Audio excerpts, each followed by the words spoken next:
or 10 on third down. Tisdale blasts it from behind. DJ Pickett came untouched.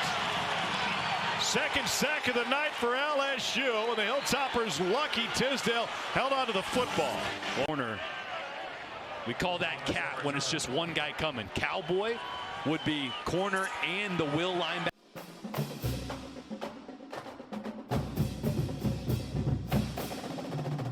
And we say good morning to you on a Tuesday, November the 25th, right before Thanksgiving. Buddy Sanji in here. Hey, folks, bear with us. We are in our transition going into our new studios with Pelican Sports Radio and TV. So once again, we wanted to give you a show. Hadn't done one in a couple of weeks, and it has been the craziest 2 or 3 weeks that we have ever seen in the history of covering LSU football. Year 38 for me on the radio and TV with Pelican Sports Radio and TV. Want to give a big shout out to Jonathan Poche, Marty Campbell, and all the folks making this possible on this rainy Tuesday afternoon. We'll get you up to snuff real quick. LSU with a very ugly 13-10 win over Western KY this past Saturday. Now they will travel to Oklahoma. The Sooners obviously trying to punch their ticket to the CFP playoff. All they've got to do is beat LSU, and it looks like that is probably going to happen unless some crazy things happen. That all being said, most of you more concerned about the coaching search, so we'll get into that. Oh, by the way, that nice opening highlight, DJ Pickett. This guy is coming around, and if all things stay a constant, DJ Pickett is going to be a superstar in the years to come. Here we go. Most LSU media folks are assuming, and you know what happens when you assume, that Lane Kiffin is going to come to LSU. The real pickle that everybody involved here, and there's Ole Miss, and there's Florida, and there's LSU, but the real pickle is that we thought this thing would break last week, and of course Kiffin went into a meeting with the Ole Miss AD, Keith Carter, last Friday and said, look, I want to coach my team in the final game, the Egg Bowl. And so Ole Miss will play Mississippi State over there 11 a.m. on Friday morning. If they win, they will be 11-1 and obviously in the CFP playoffs. There is a way that they could get into the SEC championship game, but some things have to happen. That being said, the question is do you trust Lane Kiffin? Do you think he's going to make the toughest decision of his life, and that being take this job to LSU or Florida or stay with Ole Miss? And it's not a simple solution. LSU is offering an obscene amount of money, along with an obscene amount of money with the revenue sharing as well as NIL, and he will be the highest paid coach in all of college football, regardless of where he's coaching next year. Now, Kirby Smart and others might catch him in the in the future, but Kiffin is one of those guys that he's a great play caller, and him and his agent Jimmy Sexton certainly have all the leverage. I have gotten exhausted like other media members following this story every day, every 6 hours, a new twist, a new turn. But I will tell you that part of me thinks he's coming, and then part of me thinks that you never know with Kiffin and his agent. That being said, very frustrating. Does LSU have the backup to bring in a great coach if, in fact, Kiffin leaves them at the altar and says he's staying at Ole Miss or going to Florida? There are relationships and history at Florida. Obviously, staying at Ole Miss is certainly going to be tough to leave. And if he didn't want to leave and miss out on the Egg Bowl, would you think he would try one more power move and be able to coach in the playoffs? LSU's got to have a decision. I think all of you understand that a week from tomorrow, December 3rd, for 3 days, December 3rd, 4th, and 5th, the early signing period starts. LSU needs a coach in place by next Monday, December 1. This has been all of the talk of the town, even more so than what's happened on the field. Oh, by the way, Tigers are 7-4, an incredible season. Who would have thunk it? Brian Kelly gets fired. Scott Woodward gets fired. Joe Sloan gets fired. And it has been a nightmare. In case you missed it, on a cruise or whatever, it has been the days of our lives as the world turns. Whatever soap opera you and your mom used to watch growing up, it's one of those. And without further ado, let's bring in our sidekick. And he's kind of the glue. Him and Marty are the glue over here at Pelican Sports TV and Radio. But good to talk with JP. And JP, part of me, when I woke up this morning thinking, well, he might be here, he might not be here. But, man, the leverage they have. And I've never seen a coach holding 3 schools like this. And then once that decision is made, JP, John Sumrall of Tulane, and Drinkwitz, and all these other coaches will fall into line. But happy Tuesday to you, and certainly we want to wish all of you folks out there viewing a happy and blessed Thanksgiving, as it is a wonderful time, and certainly share it with your family and eat plenty and drink plenty. But once again, JP, good to be with you again. And I've never seen anything like this predicament that LSU's in with Kiffin and his agent holding everybody hostage. But hopefully we'll have some kind of answer come Saturday at some point. Yeah, Bud, man, it's kind of like a perfect storm right now of college football media circus. Of course, LSU is its own brand, and they fired their head coach the same year as Lane Kiffin is going to be the most sought-after head coach in college football. Lane Kiffin's a weird guy. He loves the spotlight. He likes to get on social media. He likes to interact with the kids. He likes to act like a big kid. So, you know, a lot of moving parts, as you already discussed. And truthfully, when BK got fired, we talked about it a couple weeks ago, I was immediately thinking, you know, we're going to reach out to Nick Saban and just offer him a truckload of money, see if you can get him to be the head coach or the athletic director, let him pick the coach. But everybody else wanted Lane Kiffin. And the competitor in me now feels like, well, now I want to get him. Now I want him to be the coach at LSU because it seems like everybody wants him. So we might as well be the team that gets him. We will hear from Lane. His press conference this past Monday.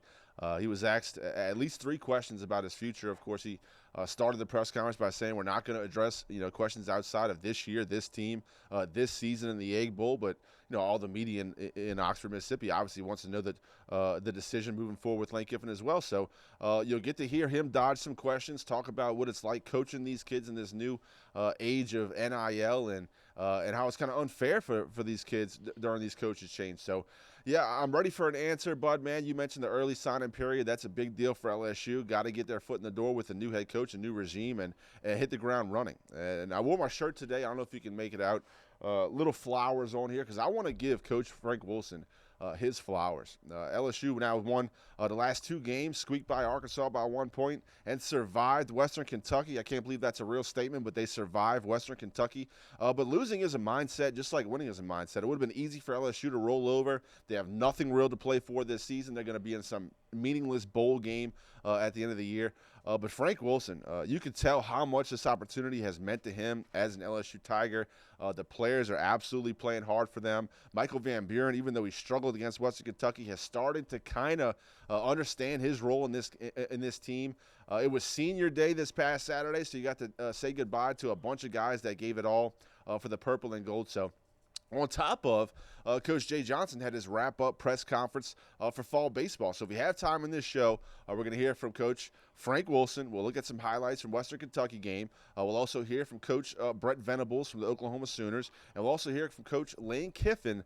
That'll wrap up the football talk. And if we have time, we'll let you guys hear from Coach Jay Johnson, the 2-time NCAA men's college baseball champion. All right, folks, Pelican Sports TV. Of course, I'm still doing Pelican Sports Radio 1 to 3. And as always, go to the app, download us, and check us out, both TV and radio. Let's get right into it. Not a lot of highlights, but we're going to give you that in case you were on a cruise or gone and you missed this game. It was one of the most ugly offensive games right out of the chute. And, of course, JP, as we know, Tigers are struggling on offense, but gave up a field goal early, and I think you got to admit that Blake Baker's done a heck of a job as the defensive coordinator. But here we go with a nice sack and great to see some of those guys, including Jack Pyburn. Jack Pyburn and Ahmad Bro on the sack there, JP. Yeah, big sack right there by Jack Pyburn. Owen senior night. Here's Michael Van Buren. Throws it out to the left. I believe that's Xavier Thomas. Yeah, there's number 0 right there with a nice catch on the sideline. I thought LSU was able to find some things along the sideline on offense. And here's Michael Van Buren, what he does really well, moving in the pocket and once again finding Xavier Thomas on the sideline. You know, folks, when you are named the starter, you don't have time to get nervous. Once again, it was a matchup of two teams, not a lot of scoring, not a lot of offense. And here we go, Michael Van Buren locking in on the receiver, throwing an INT, JP. Can't lock in on your primary. Yeah, absolutely photographed that pass. Linebacker stepped in the way. Good defense right here. Pressure on the quarterback. Nice stop in the secondary to hold to that 4th down, hold Western Kentucky to 3 points. Here's Michael Van Buren scooting out the pocket. Does get close to a first down, gets hit out of bounds. But, man, what'd you think? Was that a flag? I thought there should have been a flag on that. By the way, Van Buren certainly bringing you the aspect of using his legs. Once again, a nice little toss right over here. And I think that looks like Kyle Parker, number 12, as the Tigers get in here. And here we go, Trey'Dez Green.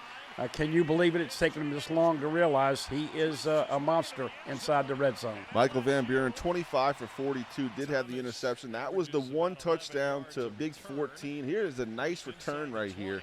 LSU been needing a breakout return from Xavier Thomas and finally get some action. Nice yardage, way to set up the offense right here, almost to the 40-yard line of the opposing team. Good to see that. Of course, here we go. We showed you this at the beginning of the show. DJ Pickett coming from a delayed corner blitz. He's going to be a great one. 6'5", 195. He'll be over 200 next year, JP. Yeah, impressive body on that young man. As tall and lean and as long as you want in a cornerback. It just has to put on some weight, like you said. But here we go. That offensive line, unfortunately, giving up another sack. And these are the things that LSU has been plagued with all year long. But we come back on the other side, a tipped INT from Pickett. DJ Pickett obviously having his best game as a Tiger past weekend. Yep, right place, right time. Deflected pass falls right in the lap of DJ Pickett. This sets up the offense in nice position. They drive down. Of course, Michael Van Buren getting down inside the 5. Unfortunately, LSU has to settle for a field goal. You know, whether it was Joe Sloan, Alex Atkins, or BK, the play calling inside the red zone has been horrific this year. Tigers leading 10-3 at this point. And, of course, let's give props and flowers out to that defense. Yeah, P.J. Woodland in the right place again, diving out for a nice play right here on defense. LSU would eventually punt this ball, I believe. Get another replay of the interception. Did a good job getting his hands under that ball, Bud, man. Yeah, no doubt about it. Of course, 27 seniors, a lot of the defensive guys you'll see later on. Jamari Butler with a sack. But here we go as who was that shooting the gap? I'm trying to think who that was. We get another look right here. 33. That's all right. That's Wes Weeks. Yeah. By the way, in case you missed it, he's giving the love sign to the students. First time ever in LSU history, 3 brothers playing on the field at the same time. Wes, of course, Whit, and Zach Weeks. Here is, once again, Harlan Berry with a nice run down the sideline. Yeah, Harlan Berry had 18 attempts, netted 80 yards, didn't have a touchdown, but that was the long of 25. Here's more great pressure from LSU's defense coming along that edge. Jabari Butler, good sack for that young man. Had a couple of sacks, finishing up his career one last time. Here we go. I thought Frank should have laid on the ball and laid the clock out. Harlan Berry gets the ball knocked out, fumble, pick, and scoop and score, and all of a sudden you got a 13-10 ball game with about a minute and a half left. And those are the kind of things that you've got to eliminate. But it was, look, if there was ever a reason to put the sunglasses on, that LSU Western KY game, I've had people telling me that's about as bad as they've seen in all the years of watching football. But you got the W. And when we come back after this break, a word from some of our great sponsors, we will get into a little bit of that. Let you hear from Frank Wilson, of course, as well as Lane Kiffin and others on a Tuesday edition of course, Tigers Roar right here. Pelican Sports TV in our transition. Hope you're doing well. Happy Thanksgiving. Stay safe, stay blessed, eat plenty of turkey. And, of course, all those Manda products, including Manda ham, back with you right here on another edition of Tigers Roar on Pelican Sports TV.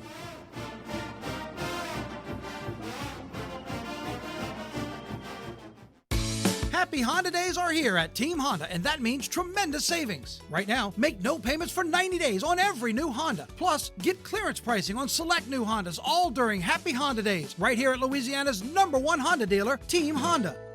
When I started this practice over 35 years ago, I had one goal: to treat every patient like family. And over the years, I've watched kids grow up in this office, come back as parents, and now I'm seeing their kids in the same chair. That kind of trust, it's not something we take for granted. This isn't just where we do dentistry, it's where we make people feel at home. Frugier Family Dentistry, where you treat it like family. Call or visit FrugierFamilyDentistry.com to schedule.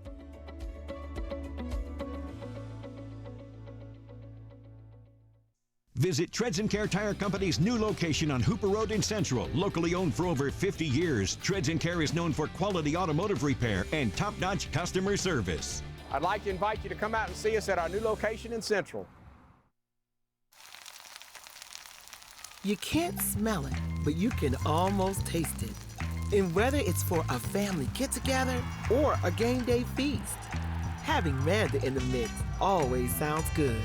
For 3 generations, their quality meats and original seasonings have made Manda a Louisiana legend and made their family sausage Louisiana's family sausage.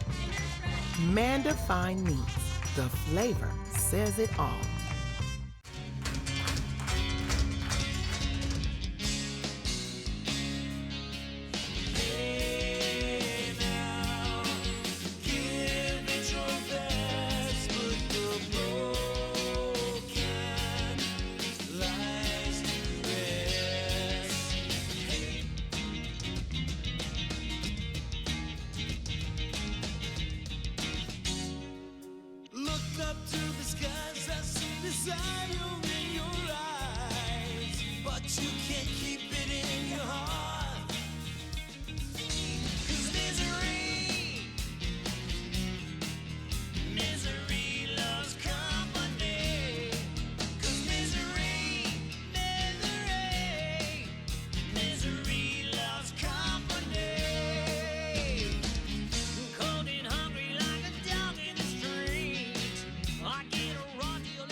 And we welcome you back here, Buddy Sanjay in the house, along with Jonathan Poche. Marty Campbell, as always, trying to make it look as decent as possible. That's hard when you get up in age like myself. JP's a young buck.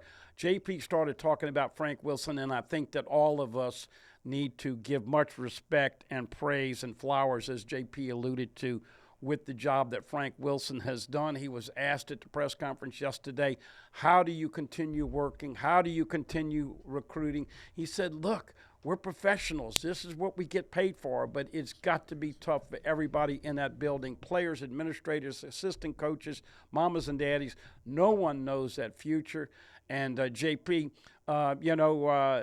if you can find a way to keep Frank on his staff, what he means to this state and recruiting, I hope that Lane Kiffin, if he in fact is the coach, will retain Frank Wilson in some way, shape, or form. Most people think he's probably going to bring his own running backs coach in, but Frank Wilson, to me, deserves a spot on this 26 LSU football team, and obviously it'll be interesting to see how all that plays out.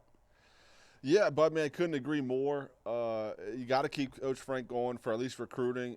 He knows the area better than anybody else. He has relationships with the high school coaches from way back when. It's New Orleans royalty, the whole family. I completely agree. If he's not the running backs coach, got to keep him on staff in some capacity just to help with recruiting. Austin Thomas, a great general manager. We'll see what happens with him. He's come and left before, Bud, man. Austin Thomas, great at what he does, but I think Frank Wilson can kind of have some sort of role in that GM space. Just too valuable to the state, to the organization, to the program to let Frank Wilson go at this point. Just like we did every time we did Tiger Shore with Brian Kelly, we will give Frank Wilson the same access as we let you hear about 10 or 12 minutes of his press conference out at LSU yesterday morning. Here's Coach Frank Wilson, the interim coach, getting ready to face a very tough OU team, and the weather is going to be chilly and wet on Saturday morning. Here's Frank.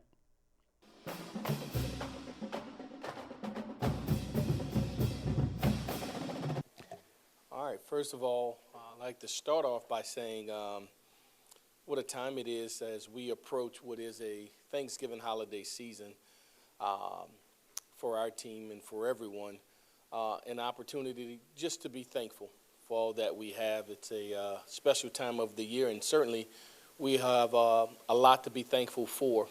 So hopefully you're able to spend time with your family and loved ones in a celebratory manner to have that. We'll do the same with the Thanksgiving feast here as we revamp our indoor and just give reflection on this year and be thankful for all that we have. So wanted to give you guys that piece. Before we jump into Oklahoma, we'll talk a little bit about Western Kentucky and what a night it was for our seniors, all 27 of them. A very emotional day for many, leading into in post.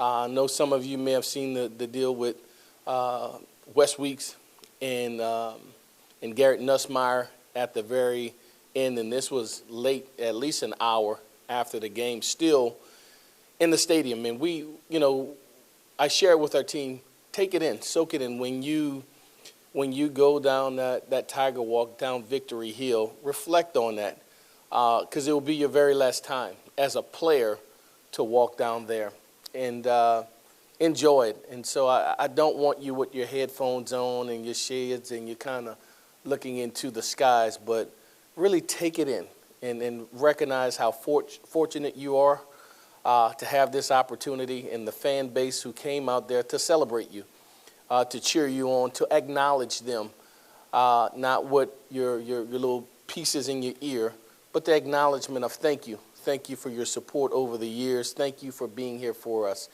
And I thought it was a great night in that regard. To send those guys out with a win was the quest, and then the accomplishment. So glad we were able to do that.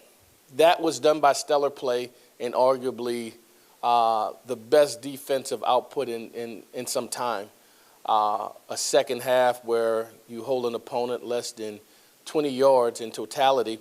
A defensive output that outside of the first drive where you give up 3, you go 12 consecutive, 7 in a row of forcing a punt, 3 where they go forward on fourth down and stopped on all 3, and another 2 that resulted into turnovers for your defensive unit. Just a spectacular day for our defensive unit in the way that they went out and competed. An offense that managed to keep the ball away for 37 minutes. An offense that rushed the ball appropriately at times. But then a special teams unit that at times had been inconsistent, was very consistent in the night, where you kicked it off with Aaron Burrell and it went touchbacks each time he went up, and every time Ramos was asked to step up, he kicked it through the uprights, with a coverage unit that went down and covered.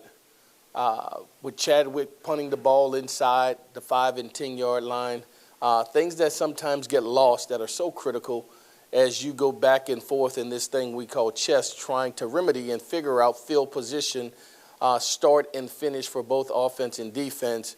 Just did a really good job of punting the ball, covering the ball, and then to have a 39, 40-yard return by Xavier Thomas was big for us. So in essence, the things that were needed to have victory were done, and we turned the page to what may be our biggest challenge of all year, a top 10 opponent that is, I don't know if they have a weakness on their defense for sure. On all 3 levels, their defensive line, their linebacker core, their secondary, pretty exceptional in the things that they have done in this season, with most recent victories over Missouri and Alabama and Tennessee. Certainly a formidable opponent that's very, very talented, that's extremely well coached, that will see the Tigers go into Norman, Oklahoma for the first time. I've never been there in any capacity, not just at LSU, even at another place. I've never played there. Our university here, we've never been there. So it'll be fun. It'll be a great challenge for us, but certainly something we're looking forward to as we go there and take on the number 8 team in the country. Frank, what's the plan for Garrett this week? We're going to try to see what he looks like today, or tomorrow, should I say, in practice. He was good in treatment this weekend, real early on this Monday to project. But we'll give him a go at it and see how he feels, and probably midweek be able to give you better answers to that when I come in here on Thursday or Wednesday.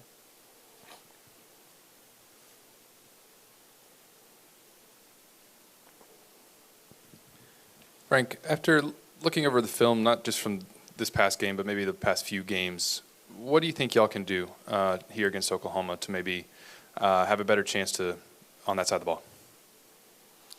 ball?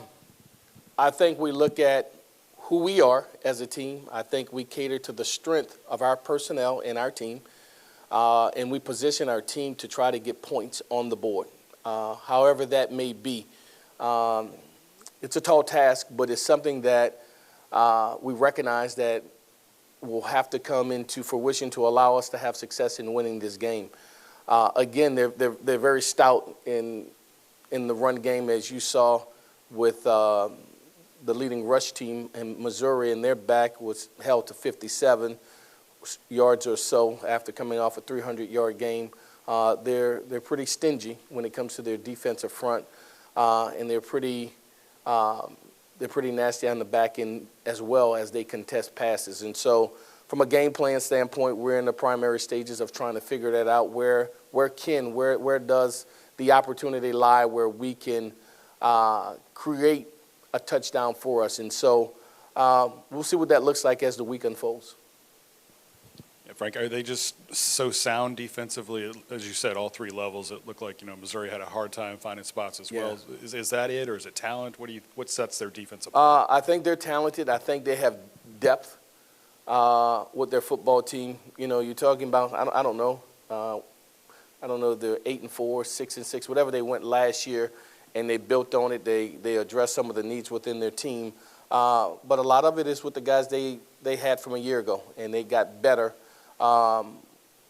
With the personnel that they have, and they've limited to what they can do well, and on defense, whether that is a base 4-2 look that can then jump into a 3-down look, and then just create havoc of winning one-on-ones against the opponents or the guys that they tackle well.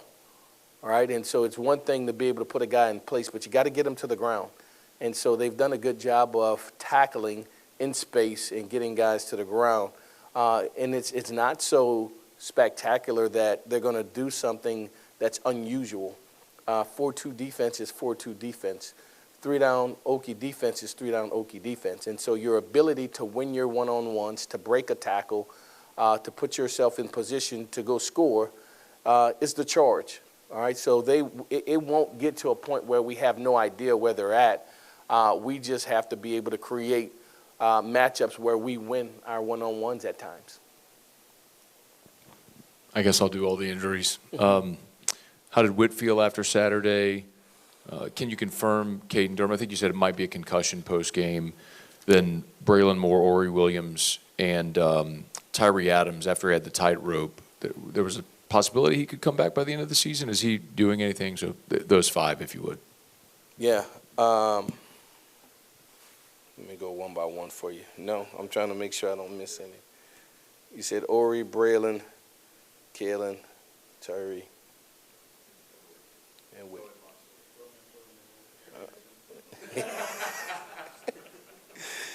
All right.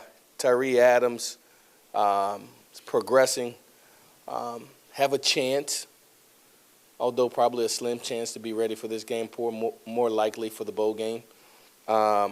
But he's on pace to have a chance to play in this game.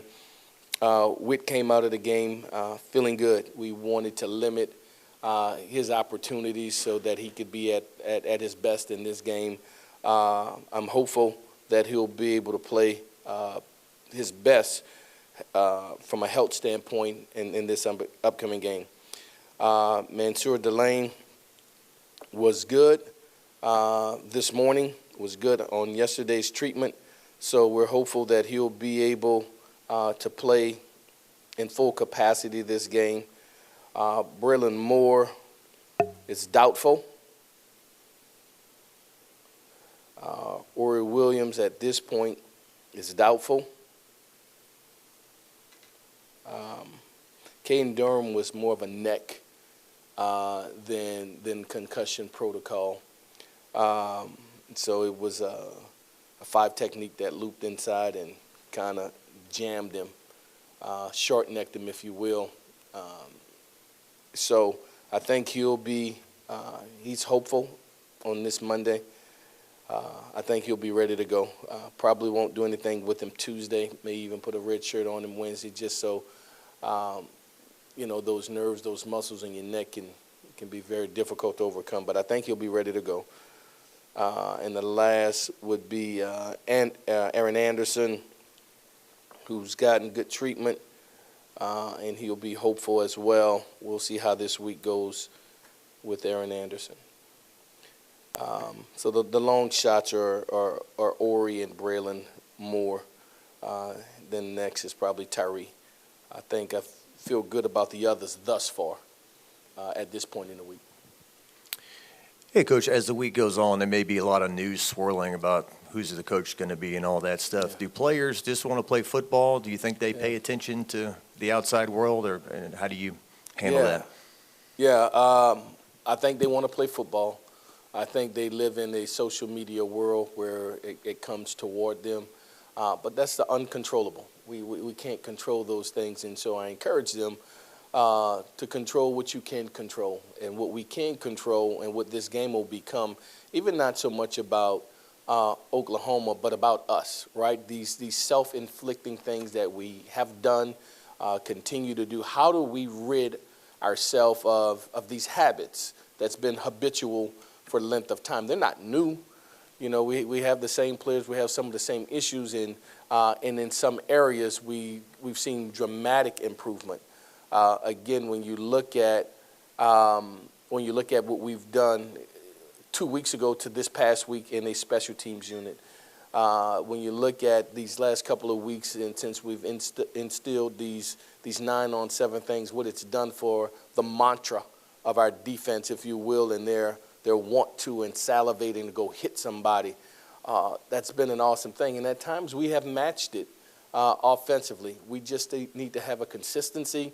And if we can have a consistent group in there at one time, outside of playing musical chairs, I think we could try to get some type of cohesiveness, whomever they may be, whatever 5, we just got to get them from practice to the game so that we have our best opportunities to play our best, you know, going there. So. Much props out to Frank Wilson. Once again, a very tough situation as he has taken over in the interim situation. By the way, in case you missed it, LSU is now at a tough spot with injuries. Whit Weeks did play. They took him out after his little brother Zach and his big brother Wes Weeks. They were all on the field for a couple of plays. That's history. That's never happened before. Whit expected to play. Don't know how long he'll be able to go. Mansour Delane, who is up for the best DB in the country, is one of the guys that obviously has been worth every penny in the portal. He warmed up last week and couldn't go with his hammy. They're hoping that he can play this weekend. Braylon Moore, the center, got hurt. He is doubtful for this game. That is a very big loss. That means DJ Chester will be your center against Oklahoma on Saturday afternoon in Norman. Ori Williams, big number 77, given some physicality to the tackle spot. He got hurt, so now you'll see Curious Kern at left tackle and Weston Davis at right tackle. Kern, a true freshman, Davis, a redshirt freshman. Oklahoma is very good at the defensive line. Michael Van Buren is going to have to get rid of the football very, very quickly. And we know that Oklahoma had a game this year where they had 9 sacks. Wouldn't shock me to see Oklahoma have 5 or 6 sacks in this game. Aaron Anderson did not play on senior night. They're hoping that he's going to be able to go. And so a couple of other guys, that'll be a game-time decision. But LSU beat up a little bit right now. And so going to be cold. Obviously, you'll have plenty of football and turkey to salivate on the weekend. And we thank all of our great sponsors that have been with us all through the year. Man Defined Meats, the official smoked sausage of LSU Athletics with flavor and spice, really do say it all. Team Honda, Team Toyota, and Team Mazda join our team today. You will not be disappointed. Greystone Golf and Country Club, just a great country club in Denham Springs. And don't forget about Treads and Care and Devin Holly, the job that they do, along with all of our great sponsors here on Pelican Sports TV with Tigers Roar. Back with more. We get a little chance to see what the OU coach says, and we'll give you a little bit of a swaying Lane Kiffin back and forth. Which way he's going to go? Is he going to be a Tiger? Is he going to stay with Ole Miss, or is he going east to Florida? We'll continue to talk about all that when we come back on a Tuesday edition of Tigers Roar right here on Pelican Sports TV.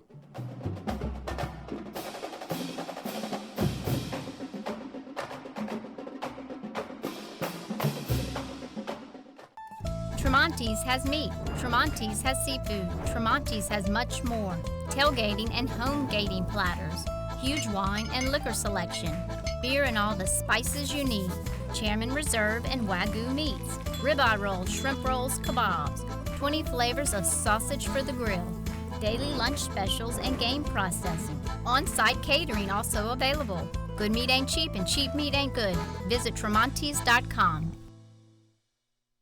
Few things in life are as valuable as family and peace of mind, especially when it comes to your final arrangements, and that's where Lee Serio can help. His prepaid funeral plans make sure your life will be remembered exactly the way you want it to. With Lee Serio, no detail is too large or too small. Call Lee or his wife Gretchen at 225-315-6329. Let Lee Serio give you and your family the peace of mind you all deserve. Live and play on the fairway at Greystone Golf and Country Club, a serene, challenging golf destination located in Denham Springs. For tee times and membership opportunities, go to GreystoneCountryClub.com. During the More to Move You sales event right now at Team Mazda, get 0% financing up to 63 months on a new Mazda CX-5 or Mazda CX-50. It's your choice, and you get 0% financing on your new Mazda at Team Mazda on Airline. Treads and Care Tire Company announces its new location on Hooper Road in Central. Locally owned for 50 years, Treads and Care is known for quality automotive repair with top-notch customer service. Treads and Care offers the convenience of shuttle service and pickup and delivery of your vehicle. You can also enjoy the comfortable customer area, complete with workstations, high-speed internet, and a complimentary coffee bar. I'd like to invite you to come out and see us at our new location in Central. Treads and Care, the tires you need and the service you want.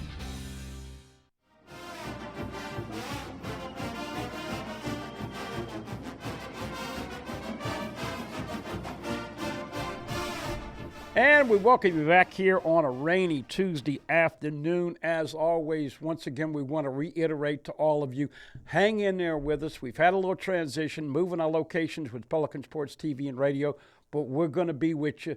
And as always, hope that you and yours have the best of holidays. JP Brent Venables was a guy from Oklahoma that was on the hot seat. They have played really, really good ball. And one of the problems I had, JP, with this ball game on Saturday, John Mateer is going to probably run it about 18 times for 100 yards. Look, I could certainly be wrong, and we could see the LSU defense stand up. They have played pretty darn good all year long.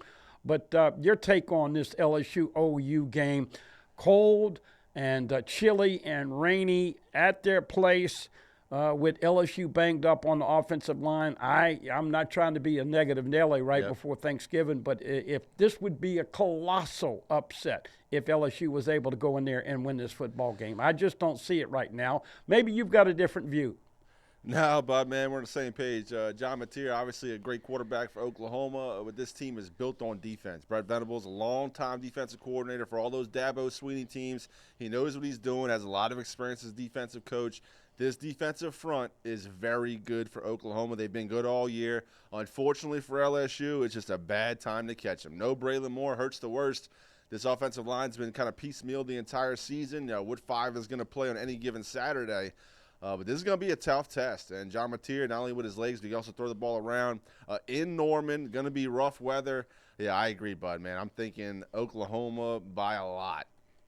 Yeah, no doubt about it. Here we go. Going to let you hear from the Oklahoma coach, Brent Venables. Just a little quick piece, and we'll talk more about it. Of course, big games. Don't forget, as there's a lot of football on Turkey Day.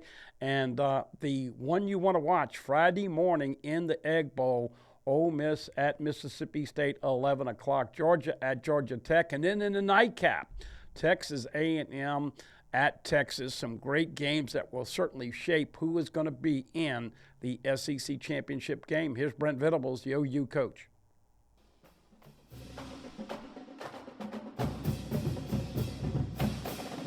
Welcome back to the show. Our upcoming opponent this weekend is LSU, and the breakdown is brought to you by One Oklahoma, powered by Sooner Sports Properties, Fan Field, athlete-focused. Final regular season game. How are we here already? LSU's had a bit of a turbulent season, went through a coaching change, but, man, they still got some dudes. They do. Yeah, they've got a fantastic roster, one of the best in college football, and both offensively and defensively. So their skills really good. The lines of scrimmage are excellent. The quarterback is a quarterback that we recruited here, and then when Coach Levy went to Mississippi State, I believe he transferred from Oregon, and he got him to go there. Started several games for him at Mississippi State. He went into the portal. Obviously, LSU recruited him to come. And Michael Van Buren, great player, but they have a fantastic group of receivers, running backs. Harlan Berry, #1 running back in the country. Caden Durham, a guy that we've recruited really hard to come here. And then defensively, man, they got dudes everywhere. Got great length, speed, instincts. Great coaches on both sides of the ball. Again, Blake Baker's done a wonderful job with their defense. They've had a chance to win a lot of games that they, when they haven't won, they've had a chance to win those games because of how well their defense has played and their. And Coach Venables did say something there, JP, at the end. All 4 of the LSU losses have been to teams that are in the top 12. Once again, CFP rankings tonight at 6 o'clock. Can you believe it, folks? Vandy's 9-2, Oklahoma's 9-2, A&M is undefeated, and Ole Miss, of course, sitting at 10-1. JP, did you know before the season that the LSU schedule would end up being this tough? No, I did not, but, man, we had conversations before the season started that this Oklahoma game might determine if LSU was going to make a playoff run. Unfortunately, that just has not been the case. Fire the coach, lose a starting quarterback, a lot of injuries on the offense and the defense side of the ball. Just a lot of things working against the Tigers right now. But the good thing is, Bud, man, this will all be over soon. It's the last regular season game. Then you get to the bowl season. It'll be over by mid-January. Then we start talking about basketball. Then we start talking about baseball. So just hang in there, Tiger fans. It's almost over. Yeah, no doubt about it. Hey, I want to broach one other subject for you, JP, because we've had many discussions on this show, both on the TV and the radio side of things.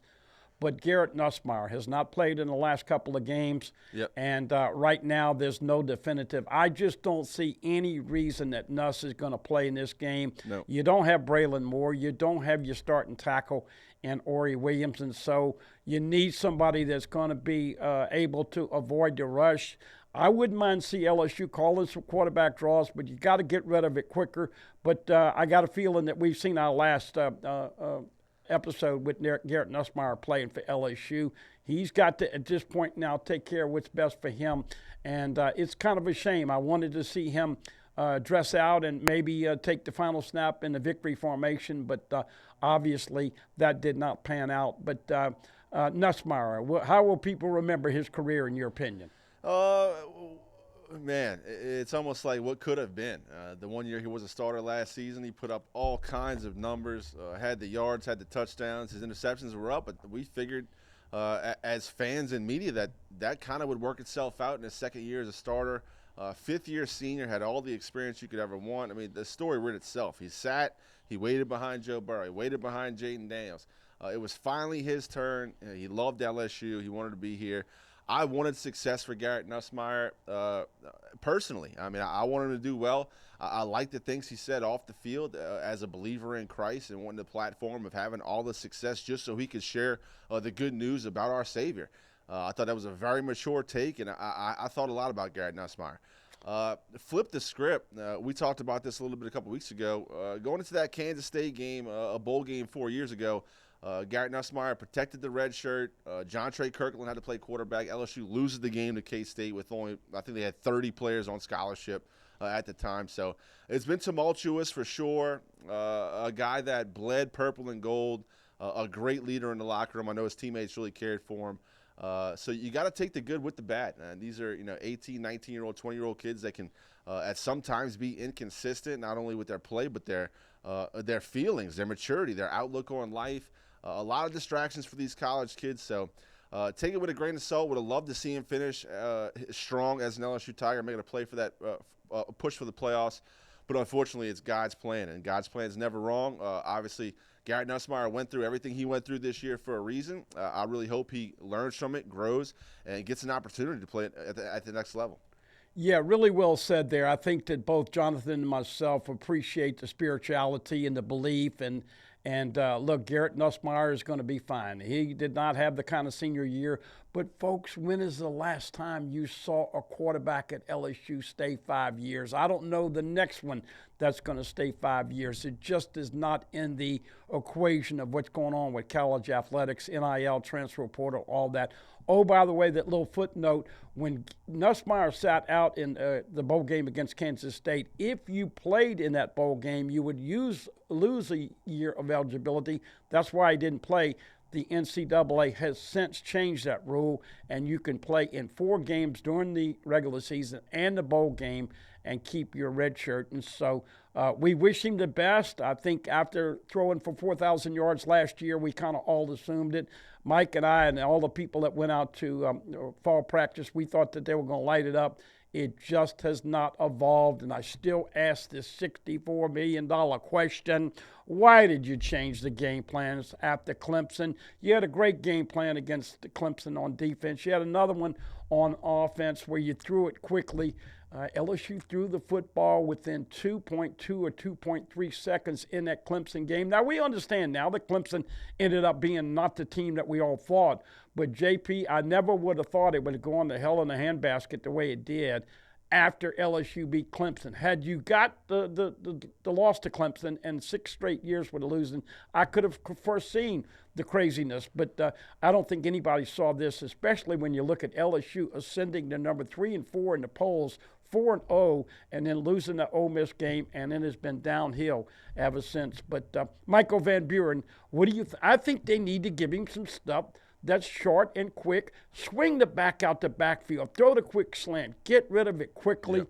And unfortunately, we have seen a very, very tough year with play calling and offensive coordinators and trying to be successful on offense. The play calling has been atrocious this year all along, and thought it might be better with Alex Atkins, but it reverted back to less than acceptable for the Tiger fans this past weekend.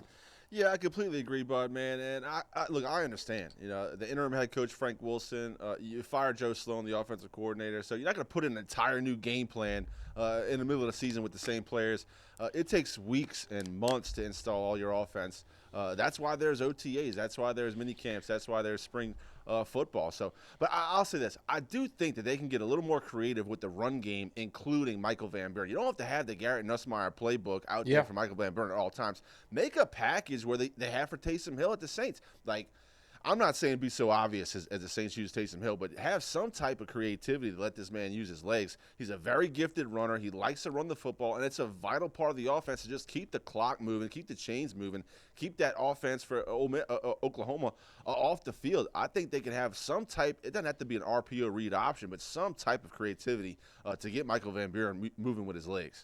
LSU has not had a productive offense, neither has Oklahoma, so probably a defensive game. Once again, if you're traveling to Norman, Oklahoma, you could see the Tigers in those purple stockings, and you better have layered up with your clothing. It's going to be nippy. We have not dealt with the kind of weather they will have. 2:30 actual, listed at 2:30, but 2:45 kickoff on ABC. All right, to set this up, this last interview, Lane Kiffin, of course, last Friday went in. They had an open date. He went into the office of Keith Carter, the AD, and of course the president and chancellor got involved as well, had the meeting. We thought at that point that there would be some finality to this thing, and lo and behold, he went in there and sold him on the idea of letting him coach the Egg Bowl.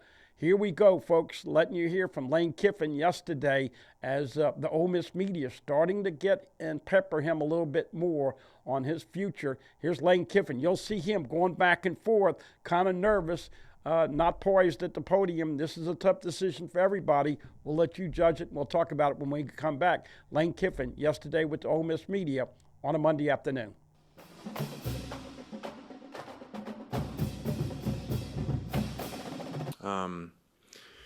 It's a huge game, you know, next one on the schedule. Everything is to get to 1-0. These guys, I think, are really talented. I think Levy's done a great job with them, you know, making them competitive. Shoot, they took Texas and Tennessee at home this year into overtime, and really have improved from a year ago, and doing a great job over there. So we're excited about the matchup. A lot at stake, obviously, and to get to 1-0 to finish off this phenomenal regular season. So with that, you know, I'm sure you got a lot of other questions, but we're going to, you know, just answer questions focused on this game or this season and our players. Lane, Keith released a statement on Friday saying that you, him, and Chancellor Boyce had a meeting about your future. Are you able to elaborate on the nature of that meeting at all? Yeah, like I said at the beginning, very fair question, but we're not answering anything that doesn't have to do with the game and the team and the season. But fair question. Lane, Keith released a statement on Friday saying that you, him, and Chancellor Boyce had a meeting about your future. Are you able to elaborate on the nature of that meeting at all? Yeah, like I said at the beginning, very fair question, but we're not answering anything that doesn't have to do with the game and the team and the season. But fair question. Well, speaking of that, I mean, obviously the game's the biggest thing, but for the last 2 weeks, it's been anything but the game. So for you, when you think about how the last 2 weeks has kind of played out, is there anything, if you could, you would change about how your role in the last 2 weeks at all? I mean, is there anything you go back and change if you could? Well, I mean, you say that, but people said the same thing about the Florida game, you know, that there was all this distraction and how could the team focus, and I think they played pretty well. So I don't have anything more to say about that, but I think our team's been very focused since noise has been out there all the way back to the Oklahoma game and the tunnel before that and that morning and everything. What are they, 4-0? So it's a pretty good job by them. You mentioned on Pat McAfee how you don't make decisions based on money. When you do make your decisions, what are the considerations for you then, especially when it comes to football decisions, right? Like, what are you thinking about? Yeah, very fair question, but I'm not going into it because, like I said at the beginning, I'm going to keep this to this team and in this game. How important is it to you to finish out the season with this team? Very important. You know, so I've never thought of anything different than that. And then how much, if at all, have you kind of reflected on your past and leaving or staying different places? And has that helped you kind of wade through this process this time around? No, I mean, I don't know about all that. I've kind of, over the years of the changes that I've made, I've had a lot of time to reflect and on things that have happened, and I really feel like in age I've figured out they all happened exactly how they were supposed to happen, when they were supposed to happen. I just didn't think it at the time. I thought they were disasters, and they're just all part of my story. And you know, I spoke at my dad's funeral when he passed, and I always wondered why we moved so much, you know, like, because it was hard on us as kids and everything. And I realized that was just all part of his story, and all the people that came to the funeral or wrote notes from all the different places, I realized that was God's plan for him to impact all those people and have all those relationships. And so I think all the stuff that happened how it was supposed to happen. And just because of the ambiguity, I was just curious, when Keith says expects a decision on Saturday, is that a decision that's been made, or is that still in consideration? Like, people are just curious about that. Yeah, so I mean, you can just keep going. I'm not going to answer them. So that's 3 of them. You got another one? No, I got one about William Eccles, actually. He's your Good. highest graded defender. And I also asked another one about Trinidad, too. Not just about that, but I'm curious about William Eccles. He's the third highest, or the highest graded defender you have this year. This is his first year starting. We talked about how good he's come. You mentioned how he was a good run stopper, but really he's transformed even into a pass rusher and stuff like that at that position, D tackle. What have you seen from him and how he's kind of grown into that role? Yeah, Will's done a great job, really pass and run defending, and has a high ceiling. And glad he stayed here. And really, our front has really come along throughout the season. Has been a big reason why we've had more success on defense from early in the year. Okay, so there you see, folks, the Ole Miss media starting to pepper Lane Kiffin with all of the important questions. This has got to be one of the toughest situations that he's been in, but him and Jimmy Sexton do this better than anybody. They're trying to get the best deal. Quite frankly, I am of the volition, JP, that LSU needs a decision after this weekend. If he says, no, I want to coach them for the playoffs, or even if they got in the SEC championship game, you got to wash your hands of him. But that's me. And look, once again, the dates. Signing period starts in 8 days. Wednesday, Thursday, Friday, December 3rd, 4th, and 5th. And then the portal opens January 2nd through the 16th. JP, your gut feeling. 1 minute, I think he's coming to LSU. The next minute, I don't know. The next minute, I think, well, if he can't go away and not coach him in the Egg Bowl, how is he going to actually stand up and tell that team he's not going to coach him in the playoffs? Ole Miss is not happy. LSU's waiting with bated breath, and Florida thinks that they still have a chance. So how does this pickle all end up turning out? Personally, Bud, man, I believe Lane Kiffin does come to LSU. The way he answered the questions this past Monday in front of his media, in front of the beat writers in Oxford, he could have had a hero's welcome back home. Instead, he chose to only answer questions about this Egg Bowl this season. That makes me think he's leaving. They look at LSU's part in all this. Their search has been pretty narrow, Bud, man. No, Florida, they've had a few names that have been tossed out there about who could be their next coach, but Lane Kiffin has pretty much been the star of the search for LSU. So either they know something we don't, or LSU just has to wash their hands of it, like you said, because they need a head coach. They need it within the next week so they can start, the ball rolling for next season. They're not going to play for the playoffs, so they have to start looking forward to the 26th season. And Lane Kiffin either poop or get off the pot at this point. Yeah, no doubt about it. Of course, as always, wrapping it up on this Tuesday edition of Tigers Roar, Chris Powers having his show as always, so keep it tuned right here. We want to wish you and yours a very happy and blessed Thanksgiving. Of course, don't forget LSU final regular season of the game at Oklahoma. Kickoff 2:45. I did the weather. Looks like it's going to be in the upper 40s, maybe even getting down into the lower 40s. Could have about a 50-60% chance of rain. Michael Van Buren with the start. Nuss more than likely not going to play. A lot of starters are out for LSU. This is a tough game. Tigers only a 10.5-point underdog. So we will be back here if there's a new coach next week. And as always, keep it tuned right here. I'm going to go do Pelican Sports Radio. Keep it tuned here for Pelican Sports TV. Have a great Thanksgiving. See you next week, everybody.